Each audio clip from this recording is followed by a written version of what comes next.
full of school teachers that Angela Betzien needs very little introduction, which really is, I would say, Australia's leading playwright writing for young people. She's written a huge amount of plays, which we'll talk about the evolution of, that have toured in and out of schools all over the country. She's one of the most well-known and respected names in this area, and all those of you who read those bulletins will know that I am consistently recommending Angela for study because the plays are just so challenging, so interesting, and so utterly human. Really great news. Angela's just been announced that her new play Mortito will be performed next year at Belvoir Street Theatre with Colin Friels, fresh off the press, which is wonderful.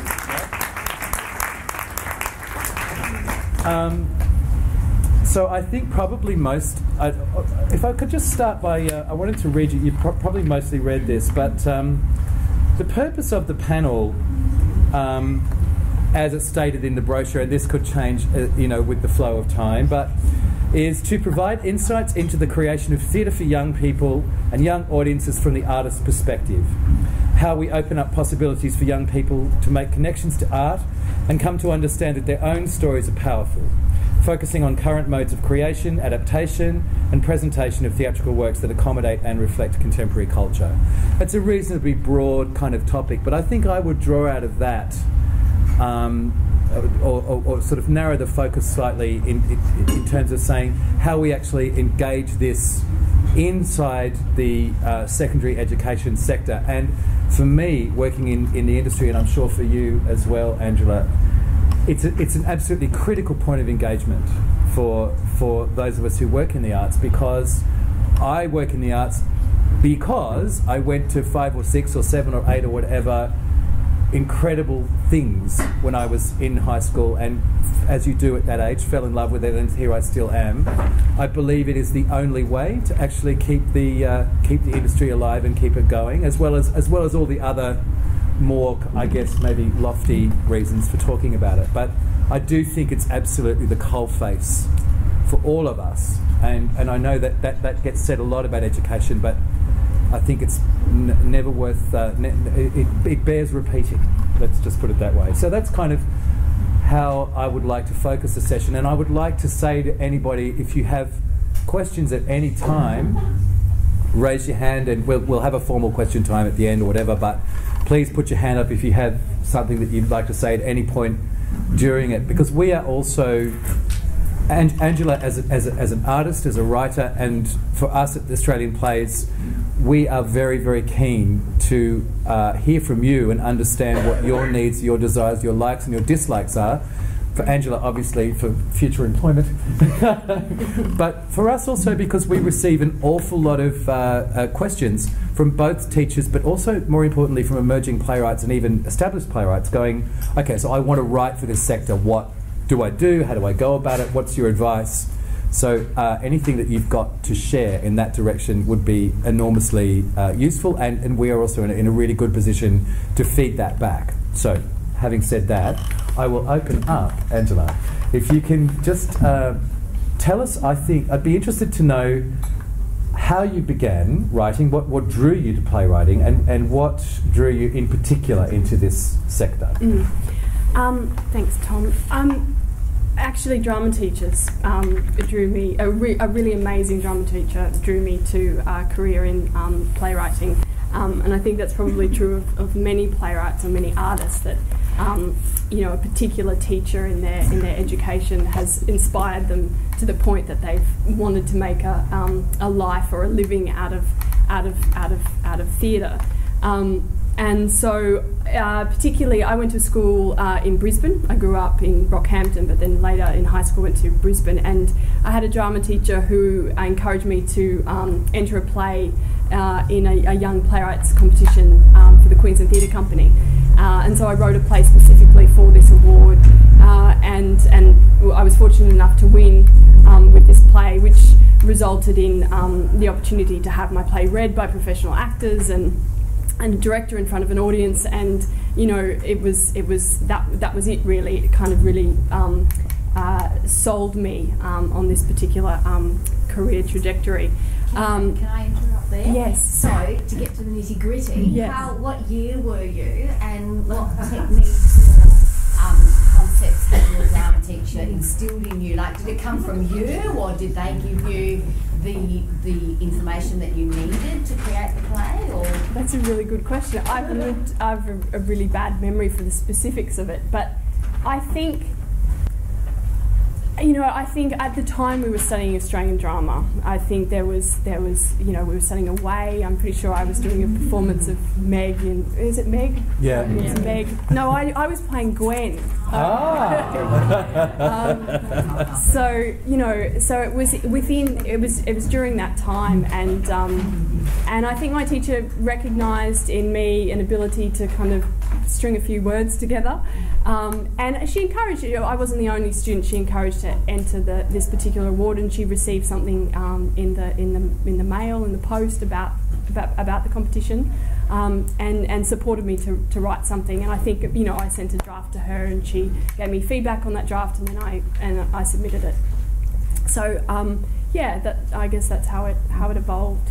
And I entered the next year, and I won again for that age category. So it kind of snowballed from there, and it was enough to kind of compel me to decide to study theatre studies at university. So I did a degree at Queensland University of Technology, which was a very sort of open theatre degree, a bit of a taste of everything really. There was only one subject that was learning how to write a play. But at that time I met a young woman called Letitia Caceres, who I guess we had an affinity in terms of the kinds of theatre that we wanted to create, which had a very kind of political drive. She's a Argentinian Australian woman, and her background was very political, and we were really interested in a kind of very physical, political kind of mode of storytelling. So we connected and began to create theatre together.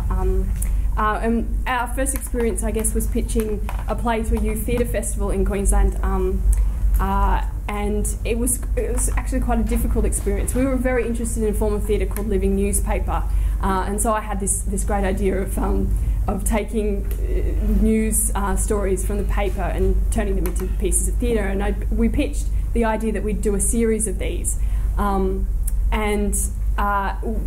we ended up only really kind of focusing on one particular story, which was the story of a man who was found in a Fortitude Valley boarding house with a suitcase full of human remains. And it was just a small sort of excerpt from the paper. It didn't really receive, a lot of focus in the news, in the Courier Mail at the time. But I was intrigued by the scenario, by the context. I was really interested in boarding houses and the fact that they were being closed down in New Farm, in the area in Brisbane. And so I used that as a springboard for a purely fictional narrative about poverty, about disenfranchisement, and it was a multi-narrative kind of story. Unfortunately, well, the Youth Theatre Festival did accept our proposal and gave us some seed funding to produce that work, to rehearse it. But unfortunately, on the preview night, when we were about to go on, we were confronted by lawyers who told us that the case on which we based the play had not gone to court, and so the play was potentially in contempt of court, even though we'd not kind of based it on any kind of factual information, but it had been marketed as such, which was an error of the festival, actually.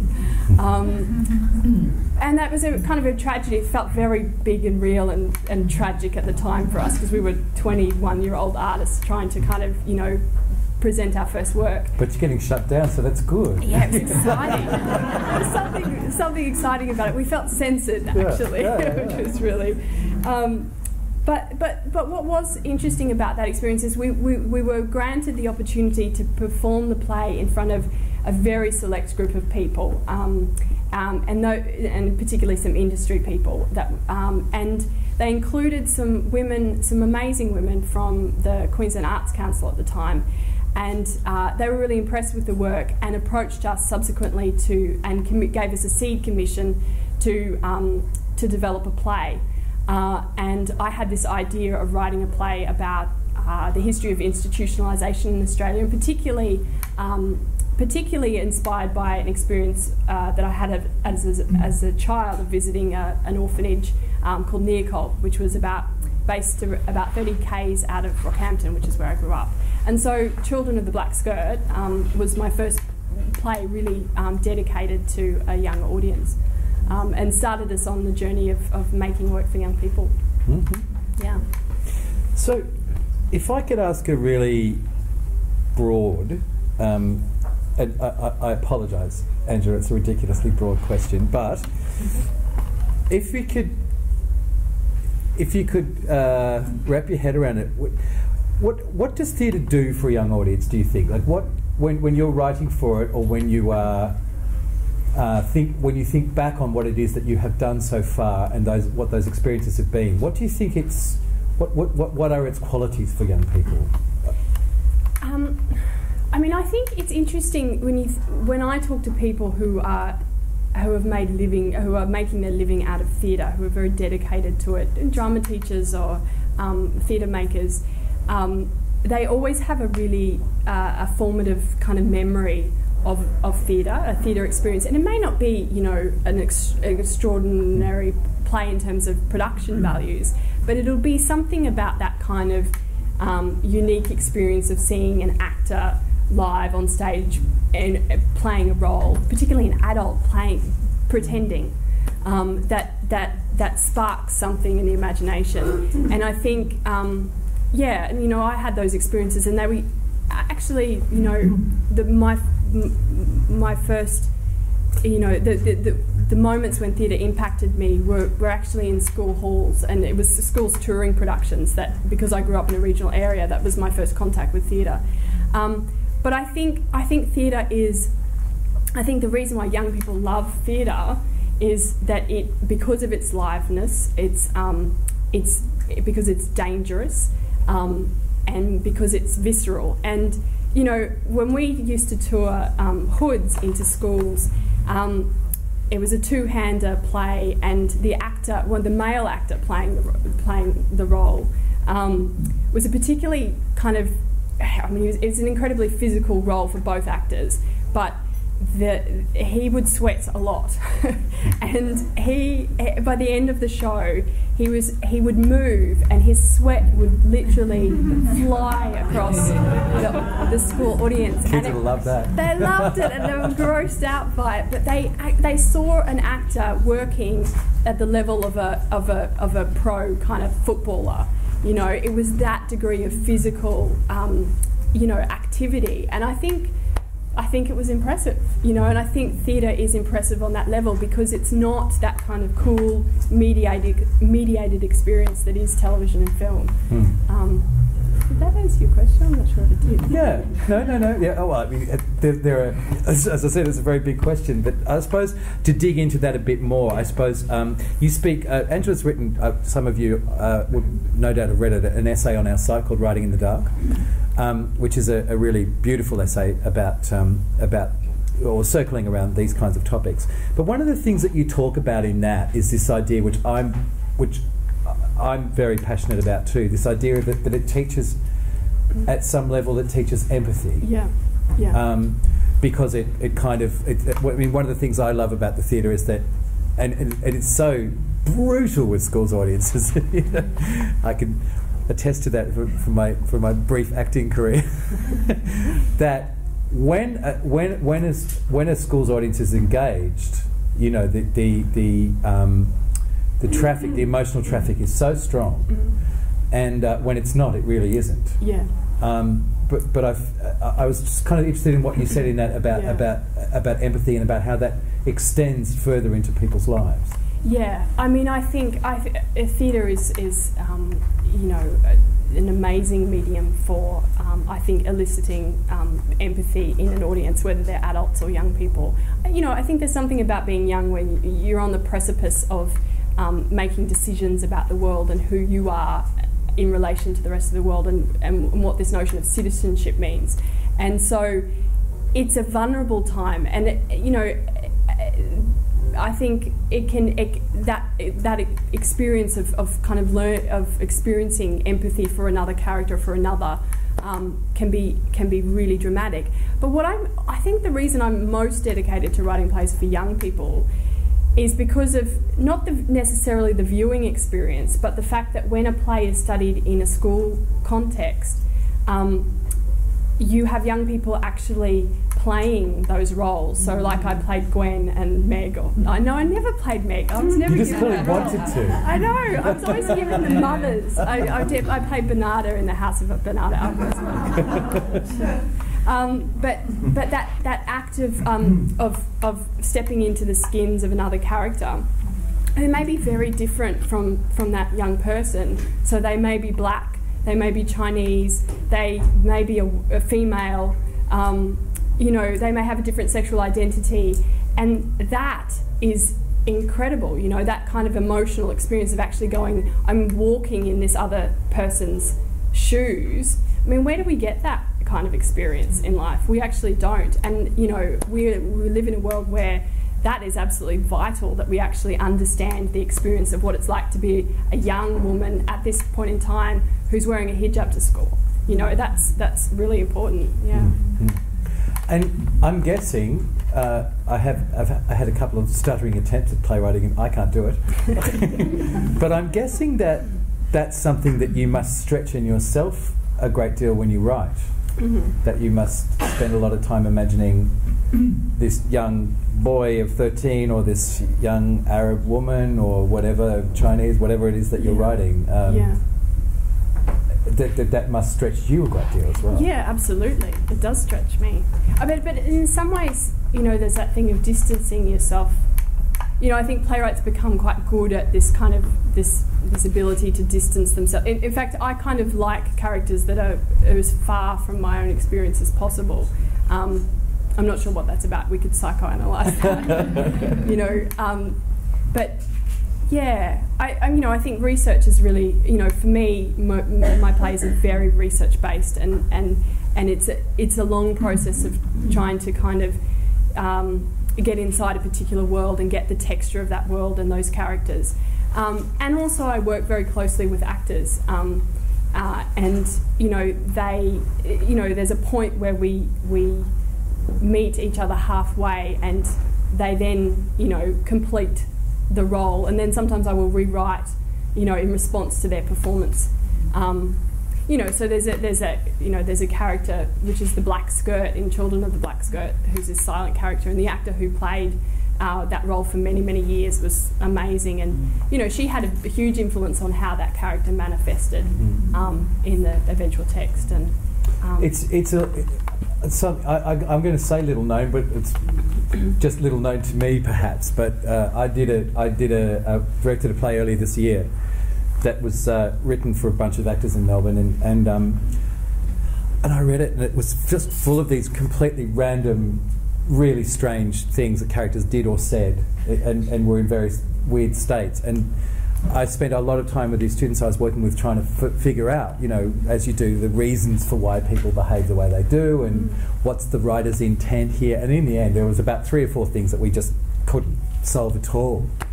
So I rang the writer, whose name's Benedict Hardy, from the Healey project in Melbourne, and I said, can you just explain this? And he went, oh yeah, well, she's pregnant, was pregnant when I wrote it, so that's why she's pregnant in the play. And this role was played by an African actor, which is what all the black jokes are. And I was like going, aha! So it's actually nothing to do with psychology at all. Just to do with it formed itself like a pearl, I suppose, inside an oyster. Okay, so I wanted to talk a little bit about this idea that, and this is a kind of an industry notion, but I think it's interesting to think about that within the industry there's a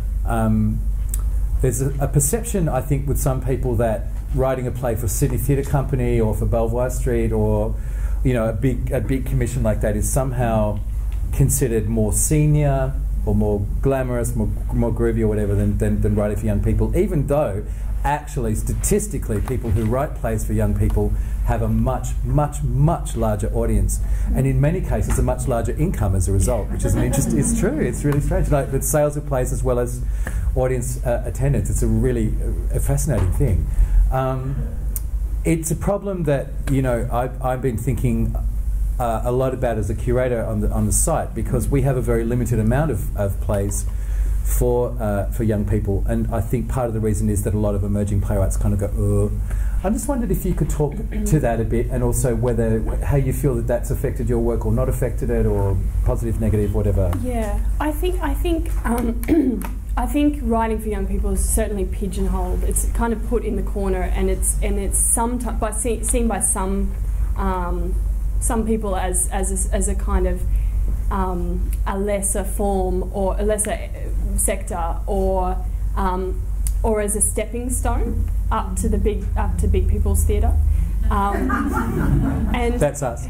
And in fact, I remember kind of pitching a work to an education manager of a state theatre company, or not just pitching my work generally. And she talked a lot about kind of she was kind of talking around this idea of it being a stepping stone, and sort of kind of suggesting maybe this is how I interpret it, that's what I was doing.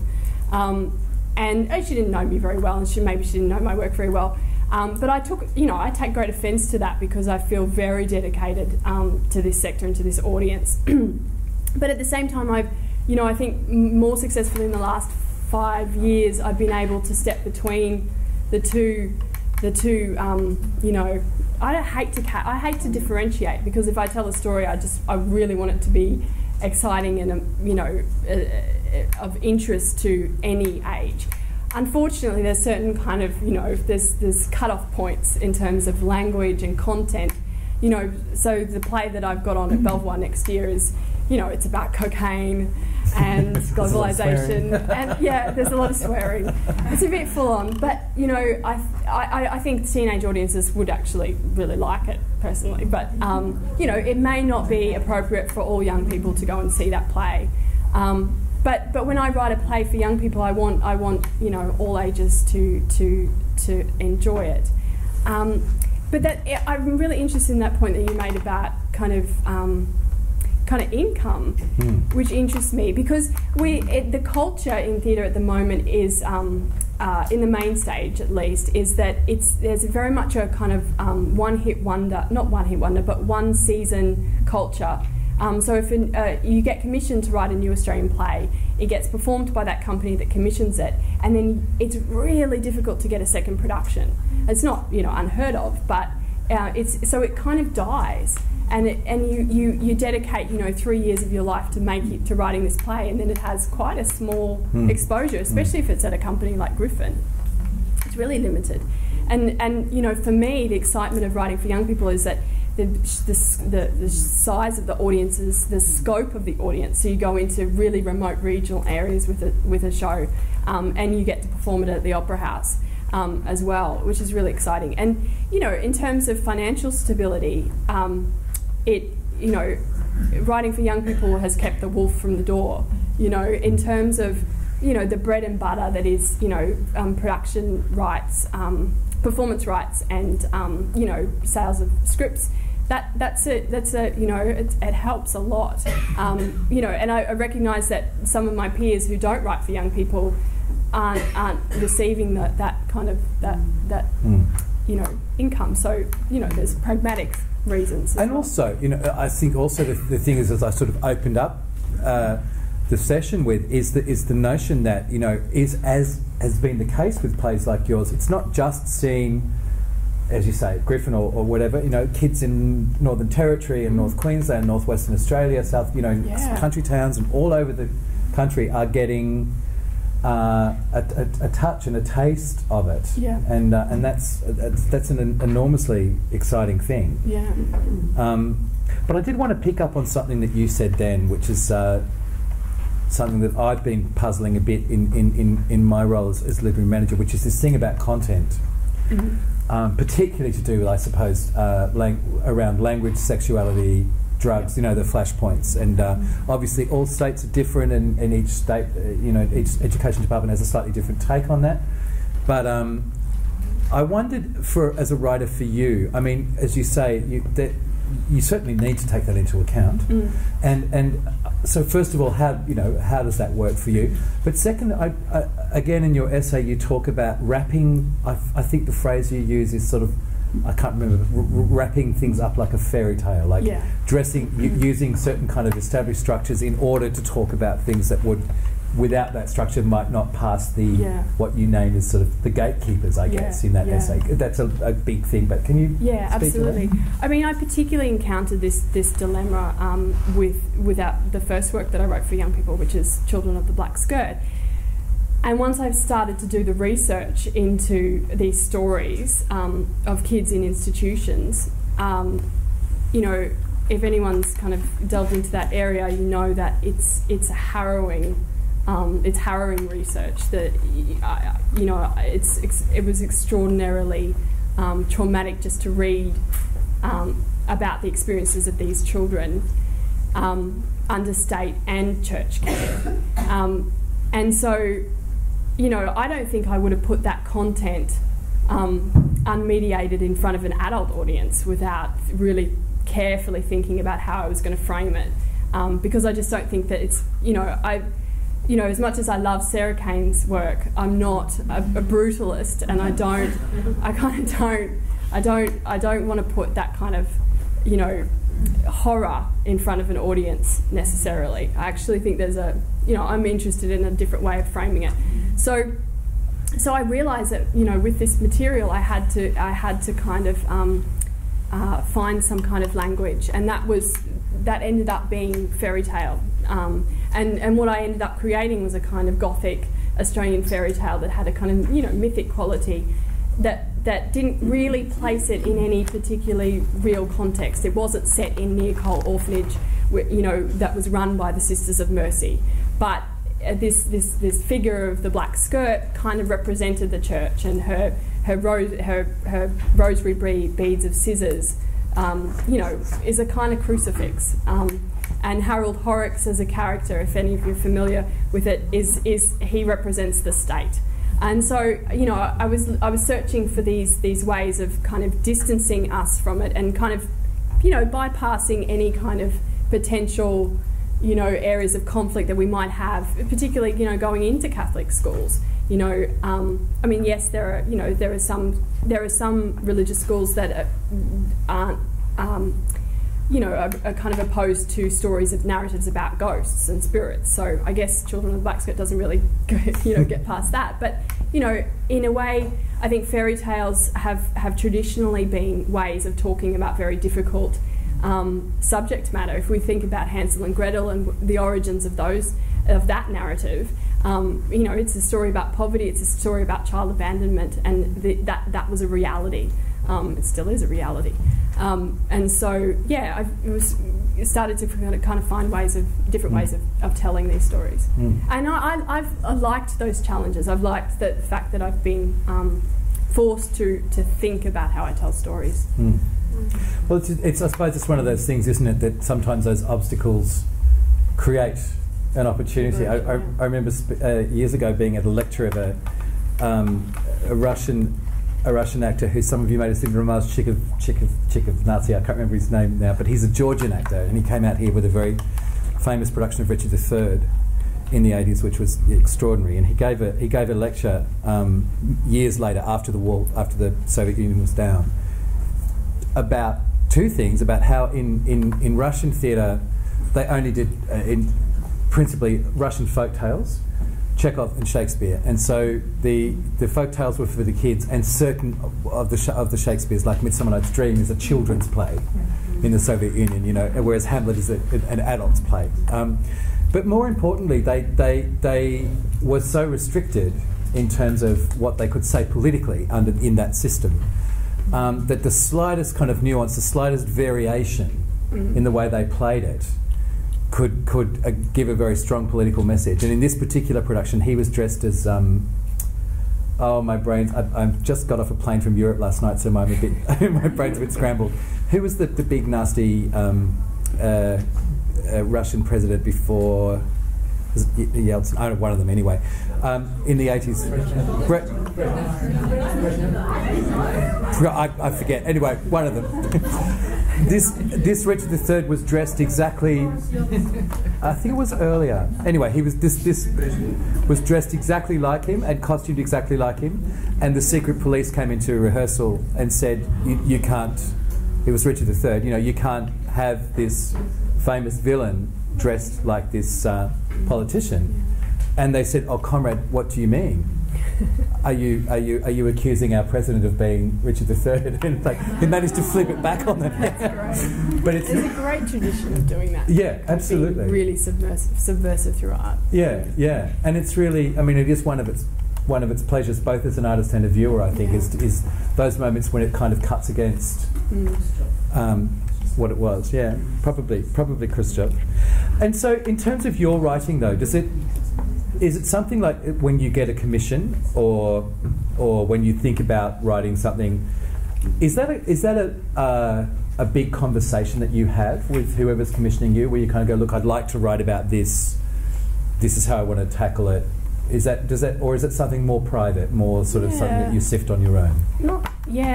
My experience has not been, you know, to discuss those strategies. You know, like I actually accept a commission, but I rarely accept a commission that's predetermined. That, you know, a company might say to me, "I want you to do a play about this." I always accept a commission and say, "Oh, well, I'm going to do a play about this. Do you want to commission me?" Well, it's working.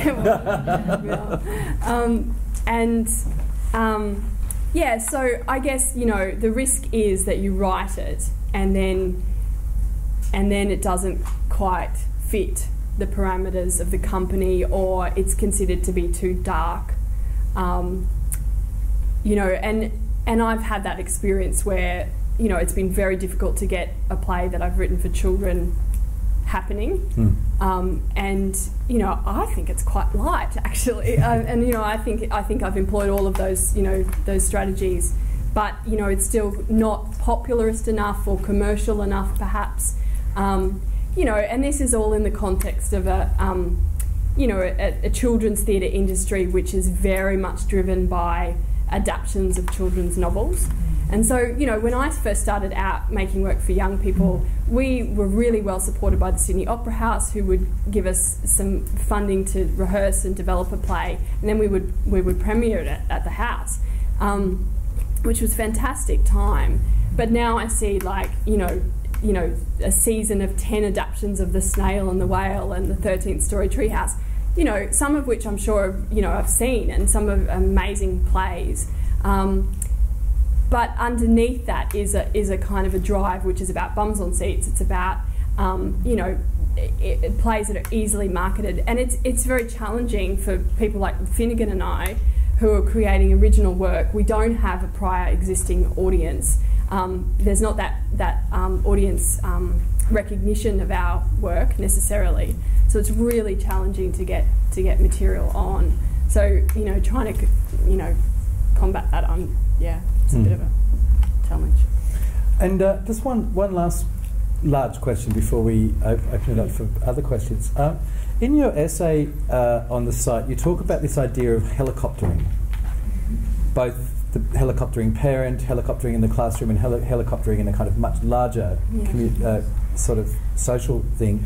Would you mind just expanding on what that is and how you think it interacts with the work that you do and the work that we're all engaged in? Yeah, I became really interested in the concept of helicopter parenting because I wrote a play called Helicopter, which was commissioned by the Education Department of the Melbourne Theatre Company.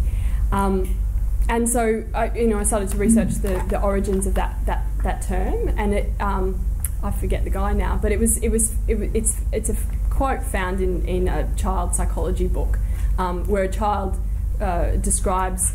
He says, "My mother hovers over me like a helicopter." And of late, in the last kind of 5 or 6 years, it's really been picked up by the media to describe a kind of culture of surveillance of parents over children, but on a broader level of education systems over children, over everyone really, and it works on a more political level as well. But what my theories, and probably it's not an original theory, I'm sure, is that actually in this kind of overprotective culture of wrapping children in cotton wool, that what we do is we reduce the resilience of young people. That because they're so protected, they're not exposed to pain or reality or truth or difficulty or challenge. And I have this theory that theatre is actually, there's another term which is this notion of protective factors, which are used in mental health generally. And a protective factor are all those elements in a child's life or a person's life which protect them, which build resilience and also help them to deal with adversity. And so my argument is that theatre is actually through exposing young people to challenging ideas, difficult images, and truths, then that actually slowly, in a very, very protected way, in a way, we're exposing them and building their resilience, so that in life they'll be more capable of dealing with those kinds of issues if they arise. Didn't explain that very well, but hopefully read the essay. It's much more articulate. That seems quite clear to me. I mean, I remember one of my earliest experiences in the theatre was seeing that old play The Miracle Worker about Helen Keller. Yeah. And it was an amateur production in Canberra. I've got no idea how good it was. I was about 8 or 9, but I had never thought about being blind, never thought about being deaf, and I was just. Yeah. I remember I was just a mess after I saw it, because it does force you to imagine what that's like. Yeah. Even in I'm sure a pretty shonky production in the 70s in Canberra, it was pretty bad, I'm sure, but it was. It doesn't matter. I mean, it moved me terribly, yeah. And I think you're right. I think you do. It's certainly my experience that you get stronger. Yeah. And because, as you say, it's being fed to you in a very particular and very framed way. Yeah. You can then interpret the experience, unlike being bullied in a toilet where you really can't frame anything apart from terror. Yeah.